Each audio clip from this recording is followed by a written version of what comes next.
Nous allons découvrir qu'il existe plusieurs méthodes pour construire en bois. Il y a la méthode du bois empilé. Ça vous donne un petit chalet. C'est ce que l'on imagine en général quand on parle de maison en bois. Pourtant, il existe d'autres méthodes pour construire en bois. Ces techniques-là permettent de faire autre chose qu'un chalet. Deux spécialistes nous ont montré ça. C'est pas une maison de trappeur, c'est pas une maison de Grand Nord canadien, c'est une maison très, très moderne. Vous pouvez même faire des choses spectaculaires avec du bois. Un des intérêts d'une maison en bois, c'est qu'elle est en grande partie fabriquée en atelier chez le charpentier. Il fait une espèce de Lego géant. Le jour où c'est prêt, il met tout ça sur un camion, il vient avec une grue sur le chantier et il pose son Lego géant sur la dalle en béton qui a été faite préalablement. Ce qu'on a fait en 4 jours sur le chantier, il aurait fallu plutôt 4 semaines en maçonnerie pour le faire. Notre enquête a démarré par la méthode qu'on appelle maison à ossature bois. C'était en novembre 2007, juste avant l'ouverture de Batimat, le salon de la construction à Paris. Cette nuit-là, nous filmons l'arrivée de ce convoi exceptionnel parti de Vendée. Il s'agit de l'attraction phare du salon. Le poids lourd que vous voyez transporte une vraie maison. Elle se compose de 3 modules préfabriqués en bois. Et voici celui qui a organisé cette opération spectaculaire. Il s'appelle Eric Jussmann. Il est le directeur d'un magazine sur l'architecture. C'est surtout pour donner des envies aux gens, leur donner des idées. Et ici, l'idée, c'était d'avoir des modules qui étaient complets avec le sol, les murs, le toit. D'ici 3 jours, on verra la maison terminée, et donc ça sera une maison totalement habitable.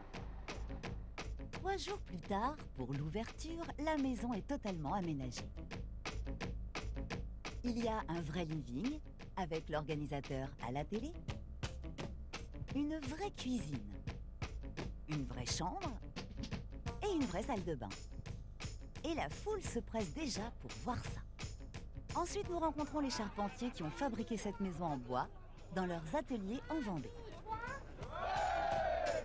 Une maison à ossature en bois, ça consiste à faire une grosse structure en poutre et des panneaux pour faire les parois. Et donc, les murs sont creux. On le démonte. Si vous avez des fils à passer derrière, vous passez, vous remettez.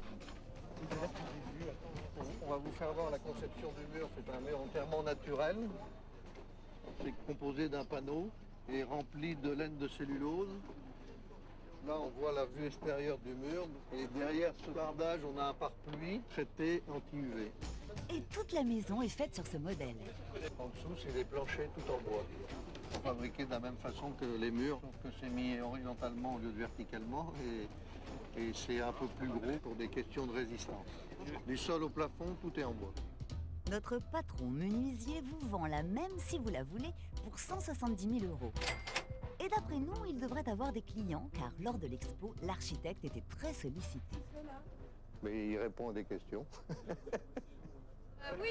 Et voici ce qu'ont répondu les visiteurs à la question « Est-ce que vous habiteriez dans la maison ?» Pas de problème, tout est accessible. Est-ce que vous habiteriez dans la maison? Aucun problème. 2 mois plus tard, nous rencontrons un autre architecte. Il ne fait que des maisons en bois. Il s'appelle Marc Lafagne.